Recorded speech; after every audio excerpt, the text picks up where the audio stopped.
Do do do do do do do do do do. What the? Did someone say Jurassic Park? No, Steve. Oh. Hello, everyone, and welcome to another episode of Fun Finds in Jurassic Park, where we discuss the goofs according to the Jurassic Park IMDb Goofs page and seeing if they are fact or fiction. On today's episode, we will be discussing probably one of the biggest plot holes of the film. That's right, we're talking about the drop-off. Insert clip about the Finding Nemo drop-off. You know, the drop-off. They're going to the drop-off? What are you, insane? Why don't we just fry them up now and serve them with chips? I'm sure Rexy would have enjoyed that. Rexy likes meat, as she showed when she ate the goat. Anyway, the reason why it's such a big plot hole is because a lot of individuals, when they watch the film, kind of scratch their heads and go, wait a second, where did that drop-off come from? Because when we see the initial scene where everyone tries to see the T-Rex, we can see the ground is pretty flush against the fence, and there's also a lot of foliage near the edge of the fence as well. But then, when Rexy is about to push the car over the side of the cliff, there's a cliff, and it's just kind of like, why is there a cliff there when there shouldn't be one?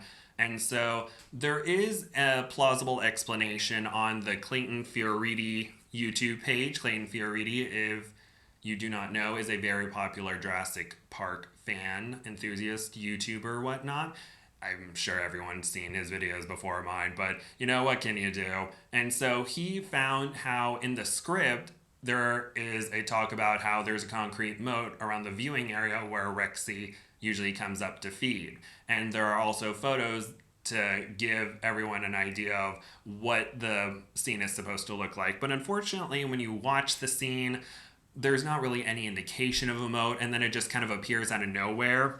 And look at Rexy, isn't she gorgeous? And not to say that because of this plot hole, this movie is bad or it detracts from the movie. This movie is still one of my favorite of all time and one of the greatest films of all time. But there were a few things that fell through the crack. And so that's unfortunate, but everyone worked really hard and it's still a good movie regardless. But this is just one of those points where it just has people scratching their head and you're just like, oh, well, it makes sense now. And as you can see here, there's foliage directly behind Lex and Tim when they're fighting over the light, and Rexy pushes the car over. And then when Lex and Dr. Grant are trying to avoid the car, you can see that there's just a random drop-off, even though before there was foliage right there. So it doesn't really make any sense. And then when you see Dr. Grant and Lex sliding, and right here you can see there's foliage off to the left, but it doesn't make sense because there's no land right there. It's just a bunch of trees. So it's just very confusing all around. But soon we will be looking at